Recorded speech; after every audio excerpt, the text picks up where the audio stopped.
Before we get into anything, if you rolled your eyes at the title, that's fair.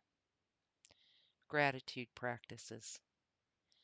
That sounds like advice for people who can afford yoga retreats and $15 green juices, not for someone who just checked their bank balance and felt their stomach drop. This is not that kind of video. Today, we are covering 5 gratitude practices that are specifically designed for when life is financially hard. Practices that actually hold up when things feel tight, stressful, or genuinely scary. Here's the thing about gratitude. Most people teach it wrong. They say, write 3 things you're grateful for every morning. And when you're broke, you sit there staring at the page thinking, what exactly am I supposed to write? The problem isn't gratitude itself. The problem is applying an abundance mindset tool to a scarcity mindset situation without any adjustment. Real gratitude, when you're struggling financially, has to be specific, honest, and grounded. It can't be fluffy. It has to meet you where you actually are. So here are 5 practices, all free, all built for real life. This is not a list of what's going great. This is a list of what hasn't collapsed yet, and letting yourself feel something about that. Grab a piece of paper or your phone notes and finish this sentence.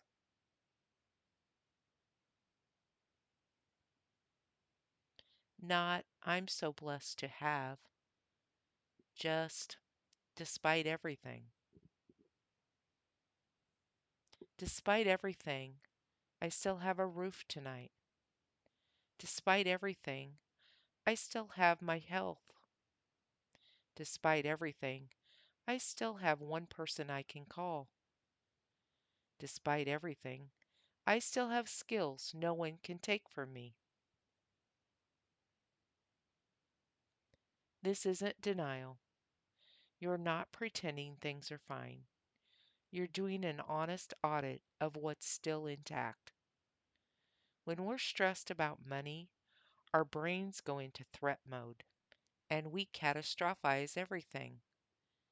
This practice gently interrupts that spiral, not by lying to yourself, but by getting accurate.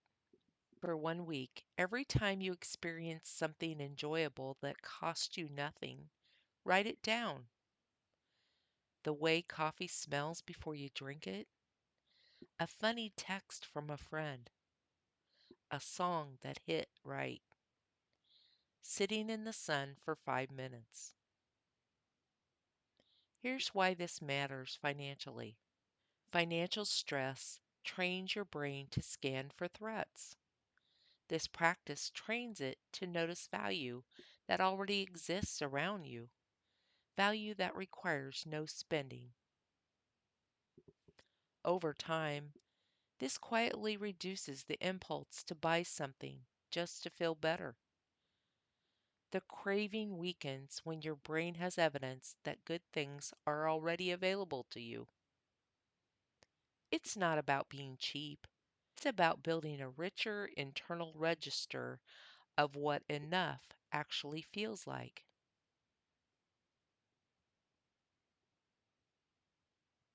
This one takes a little more courage. Pick one financial situation that's causing you stress right now. Something real, a debt, a bill, a missed opportunity. Then answer these 3 questions honestly. What did this situation teach me that I could not have learned another way? What did I do well, even in the middle of this?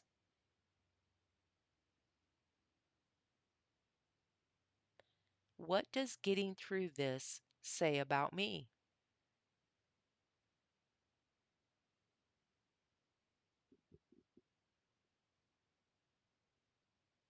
This isn't about being glad the hard thing happened.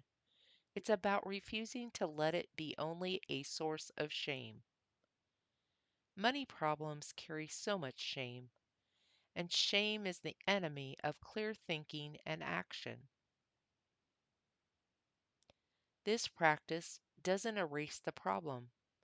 It separates what happened from who you are. That separation is where your agency lives. This one is about the future, but it's not about manifesting or vision boarding. It's simpler than that. Imagine yourself 5 years from now.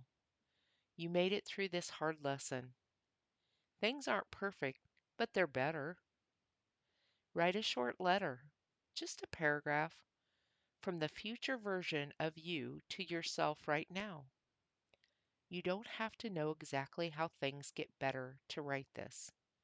You just have to believe that you'll still be here and that you'll have learned something.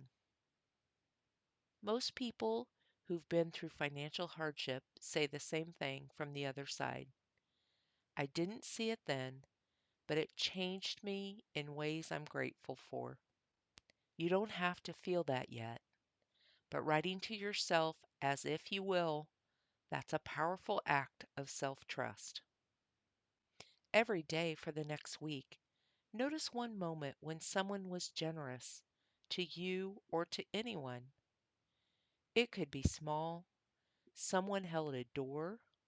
A stranger let someone merge into traffic. A coworker covered for someone. A friend checked in without being asked. Write it down. That's it. Financial stress can create a worldview where everything feels transactional, competitive, or unfair. And sometimes it is, but not always. Intentionally tracking generosity rewires what you're looking for, and what you look for, you find more of. You can be clear eyed about the ways the system is hard and still notice that human decency shows up too. Holding both of those things at once, that's resilience. Here's what to take away from today. Gratitude, when you're broke, isn't about pretending everything's fine. Your situation is real. The stress is real.